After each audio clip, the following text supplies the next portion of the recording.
I wish we were talking about happier stories than the horrific murder of Sara Sharif, but alas, we need to talk about these stories because we can't just turn the page or turn off the radio or the TV and just pretend it isn't happening, going, oh, it's too horrible, it's too uncomfortable, we need to talk about it. Well, here to chat about all the big topics, including Sara Sharif, is Philip Ingram, former senior military intelligence officer, and thank you once again for joining us. But Sara Sharif's father faces life in prison for the murder of his daughter, along, of course, with the stepmother and uncle who failed to act to stop her murder. She was felled by the authorities after a decade of missed opportunities to stop the monster. Irfan Sharif beat the 10-year-old to death after beating her pretty much solidly for her entire life, having been torturing women and children for 16 years. The authorities being aware, but not enough evidence.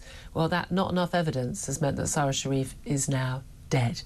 What do we need to do to stop this from happening again? How many more lessons are going to be learnt? How many more reviews? How many more inquiries? And what is actually going to change? Because I worry that nothing ever changes. Do you think the lessons will ever be learnt? And what do we need to do to prevent this from happening again? Give us a call. 0344 499 1000 is the number to call. You can text TALK to 87222. You can get in touch on X at Talk TV. Calls charged at the national rate. Text cost £1, standard network rate message. We're also talking about the big planning reforms being detailed by Labour today. They've been accused of seeking to bulldoze through the home counties as the Deputy Prime Minister Angela Rayner has unveiled the biggest overhaul of planning rules in a generation. The National Trust has also criticised her plans to build on the Green Belt. I think they're all wrong. We need to build more homes and we need to build them now. Not often I agree with this governor, Angela Rayner, but on this they are right. Also going to talk about the more than 10,000 civil servant jobs which could be axed as ministers scramble to try to make savings demanded by the Chancellor. And the Chief Medical Officer, Chris Whitty. Remember him? Or he got a knighthood for his failures during lockdown? Well, Chris has told the government that a fat tax on junk food should be introduced to cut childhood obesity. There is nothing they will not tax that people enjoy, is there? Anyway, this is Talk. We are the home of common sense. As I say, lots of common sense from Philip Ingram. Let's get back to this. I mean, it is just a horrific story. And I was saying earlier, you know, so many people want to turn the page. So many people want to turn off the radio. Who wants to talk about the awful killing of a child? Even before I was a parent, I was horrified by these stories. The moment I became a parent, I was so physically repulsed by these stories.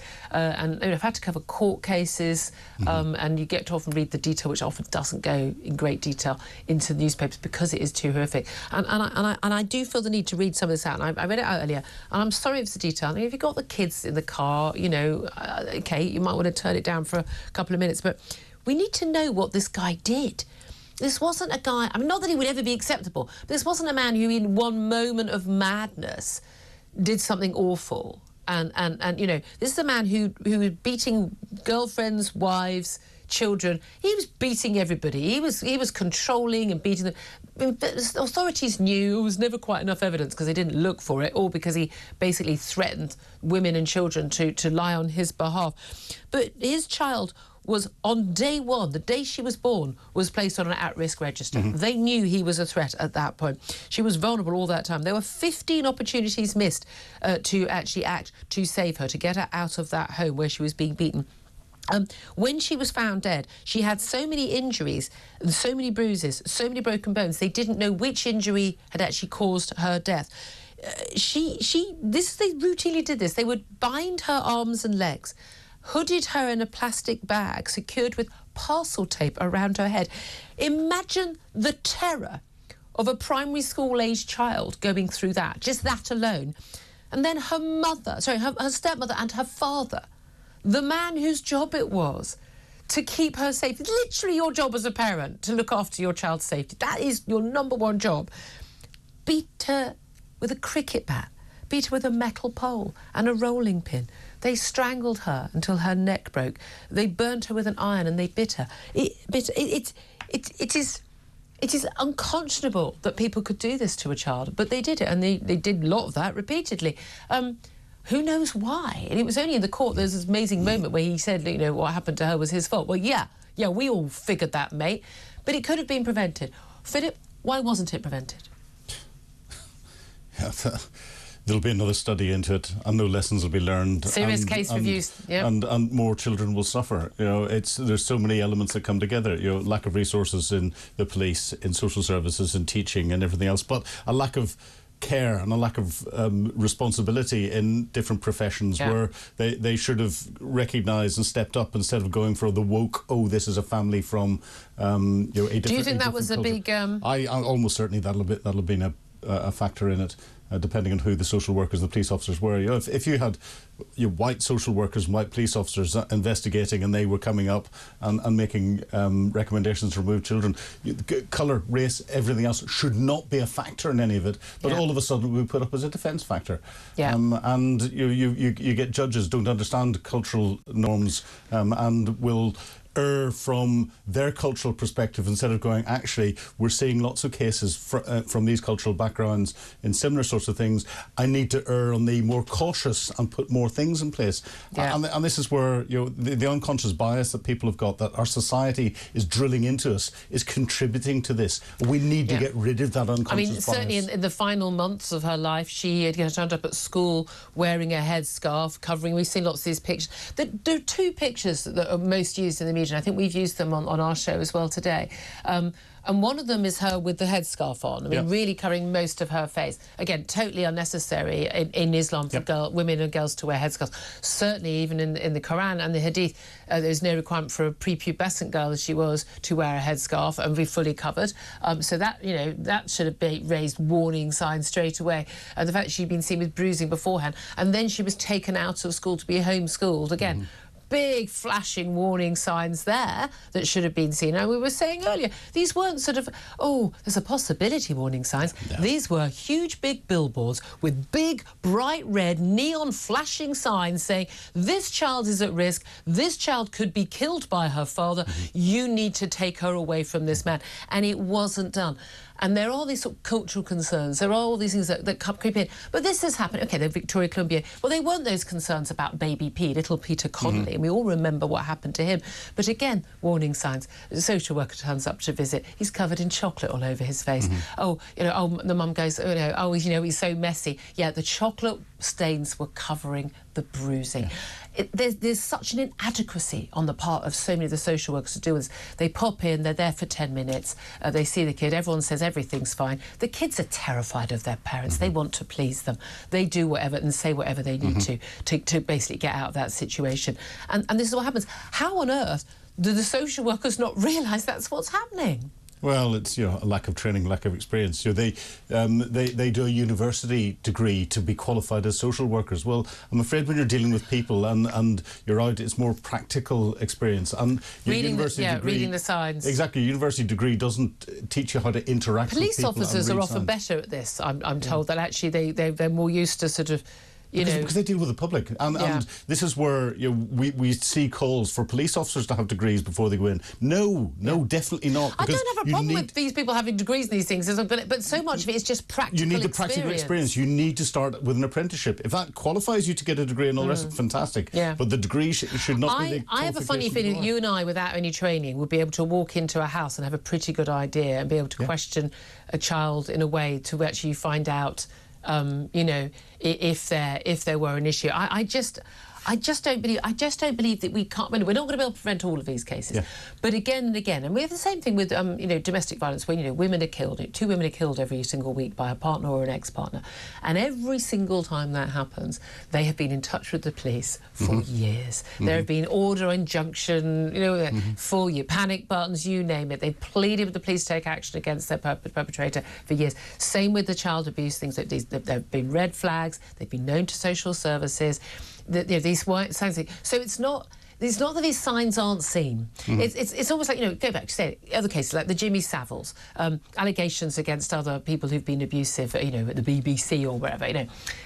People go, oh, why did no one say anything? They did. They always did. People did. People raised red flags and nothing's done. But if the people whose job it is, the social services, the police, the courts, schools have a massive safeguarding role. If they are not taking action, if they are just going through a tick box exercise, visited Sara Sharif on Friday, she's alive, tick. The dad was quite friendly and gave me tea and biscuits, so he must be a nice guy, not beating his kids. I mean, that seems to be where we are.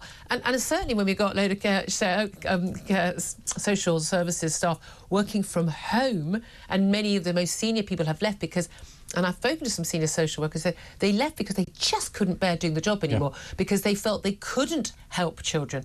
When we are seeing, there's something like 250,000 children that social services are concerned about. This is on a grand scale. The incredible breakup of families. Okay, not that abuse doesn't happen in families. Obviously, this was a family.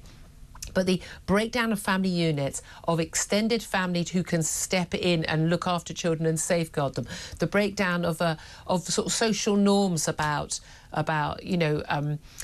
drink and drugs and things like that. Now, that may not have been a factor in this case, but it is a factor in many other cases. And it just seems to me that we're just like we're going to all be, wring our hands, anguish, serious case studies review, this must never happen again, make a new law, yada, yada, yada, until the next time. Well, exactly. And yes, this was a family in inverted commas, however you define that, but there were so many red flags in the elements of the family with the father, with the mother, who'd come to attention of police. Both of them had been accused of abusing the child. The mother's full of anguish exactly, now, but the kid was given to the dad because they shot the dad more, even though the dad had all these accusations against him. But other issues, accusations against him for violence against different partners. The mother, it's come out in court, and why this hadn't been identified beforehand, that she had allegedly been married to two other people. Sham marriages. Sham marriages and coming in.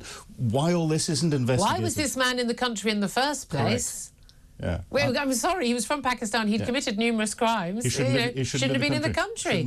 Again, this ties into just an abject failure of pretty much every aspect of the state, doesn't it? And the end of that is a little girl is dead after living the most awful life, just the most awful life. Your thoughts, please. Do get in touch. What can we do to deal with this? And if you've got any experience in this field, social work and police, I'd love to hear from you. What can we do? 0344 499 1000 is the number to call. We'll get to some of those calls, but I want to just go back to some other topics we're talking about today. Big announcement from Labour today. Labour's planning reforms. We're told, they're going to bulldoze over the green belt and the home counties. A tiny part of this country is built on. We are a crowded country. We have huge swathes of green and pleasant land. We're not going to build over all of it. We need to build some more homes. Now, we also need to stop so many people coming into the country. Small point worth making, which Labour doesn't seem to really gather. But Labour say they want to build 1.5 million new homes over the course of this Parliament. I don't think they will. We've never come close to that in the last 50 years. I think we should build probably about 3 million new homes in that time.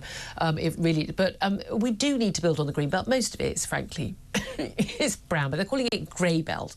It's not gambling lambs on beautiful fields. It's not good quality green belt, and of course we have to import all the builders because there's been too much building going on. So we need to bring more people into the country with the skills to be able to do it. No, but this is where the government's got an opportunity here to turn around and look at things from a better perspective of the country and plan new small villages, new small towns from the central areas of it to the high street through the infrastructure with the schools, the doctors and the shops and everything else, and then build the living accommodation around that and build proper communities that people want to live in. Yes, build homes that people want to live in. Actually look like nice homes, not these awful little boxes. Yeah, or these big estates just bolted onto another conurbation with no access to anything that you need to make it a community, and they're just soulless. Yeah, absolutely. Build homes people want to live in. Build homes that the architects who designed the homes would want to live in. That's always one of the rules. Just finally, before we go to a break, I want to talk about Chris Whitty.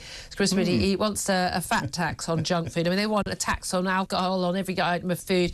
He says in his annual report as Chief Medical Officer, Professor Sir Chris Whitty now, because of course rewards for failure in this country.